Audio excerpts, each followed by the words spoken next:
This is historical information here. This is an unfortunate and all absurd translation, as Easter was a pagan festival observed long before Christ.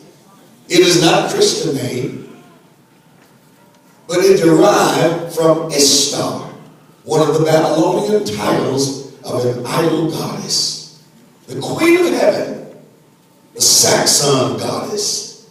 Ishtar is the same as Astarte, the Syrian Venus called Ashtaroth in the Old Testament. You'll find that in 1 Samuel 7:3. It was the worship of this woman by Israel that was such an abomination to God.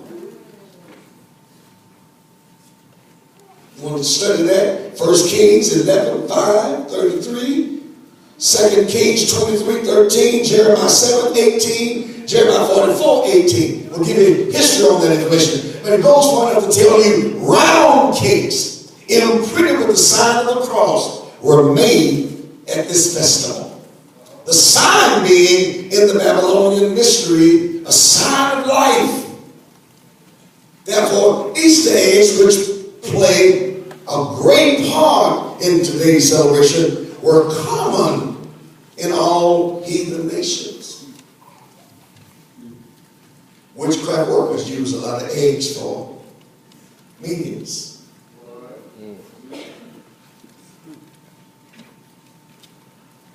The fable of the egg declares that an egg of wondrous size fell from heaven into the river Euphrates.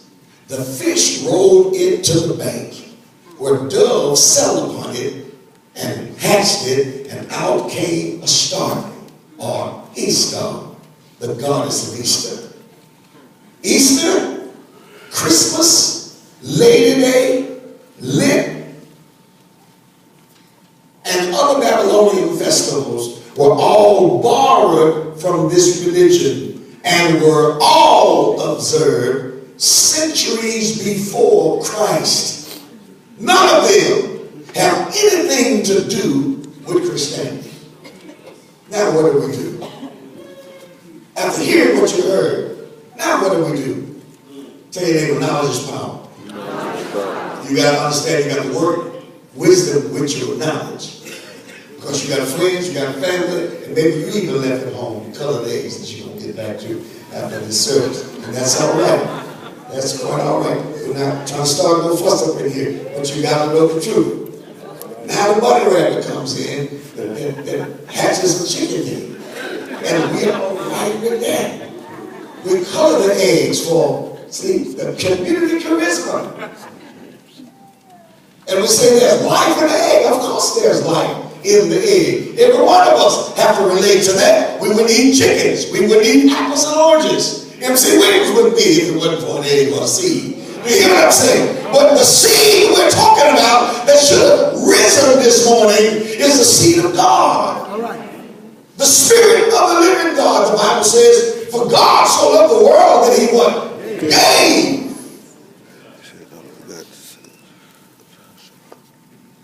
Gave us a seed. Gave us an egg. All right. The seed that gave birth to the living Spirit of God. The Bible says, for God so loved the world that he gave his only begotten what? Son, whosoever believes in him should not perish but have what? Everlasting life. Now you got to get it. Everlasting life couldn't come through Buddha, couldn't come through Muhammad, couldn't come through Hinduism, couldn't come through transcendental meditation. See, you have to gather yourself because we never believed all this stuff. And now the older we get so sophisticated. You know, we were brought up with, let Jesus lead you. And let Jesus lead you. And we were all convinced that was the way. Especially black folk. He's a mighty good leader. Ooh, yes. Let him lead you all the way. We didn't follow nothing but Jesus. Anything looked trifling or disgusting, you wouldn't go to it. You'd say, that ain't God. Then somebody comes up and say, I hear a voice coming out of the tree. Guess who's running if he's a city in there?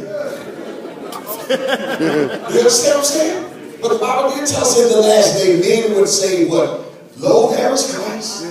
Here there is Christ. And because we don't seek after Christ, we don't know his ways. I'm going to get to the end of this message real quick today, because there's something you got to have to experience a resurrection. There's something you got to know about God to have a resurrection. Jesus said, be transformed by the what? Renewing of your mind, that you may prove what is that good, acceptable, and perfect will of God. We can't do it without his Spirit, and we can't do it without his name. We can't do it without getting a relationship with him. Brothers and sisters, look at here.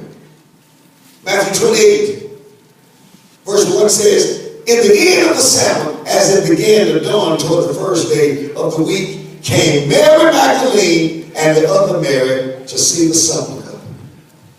You go down to verse 6, it says, when they got there, it said, he's not here. He's risen. As he said, come see the place where the Lord lay. Now, if we understand that Jesus had to pay a price, sometimes I hate to go through the fact that when you read Matthew 27, 28, you'll see just how much he was scourged and rebuked, and they despised government. They despised his law to the point that they knew exactly what they were doing. Sometimes people say, you know, I didn't know what I was doing, but they knew. Because he made it plain. He was the great I am. He became God in the flesh, walked the earth, but we can see the will of God and we're not choosing to change. But they scourged Jesus. They took him to the Sanhedrin's council, scourged him, and they mocked him, and they beat him. And they said to him, who are you? You're the king of the Jews.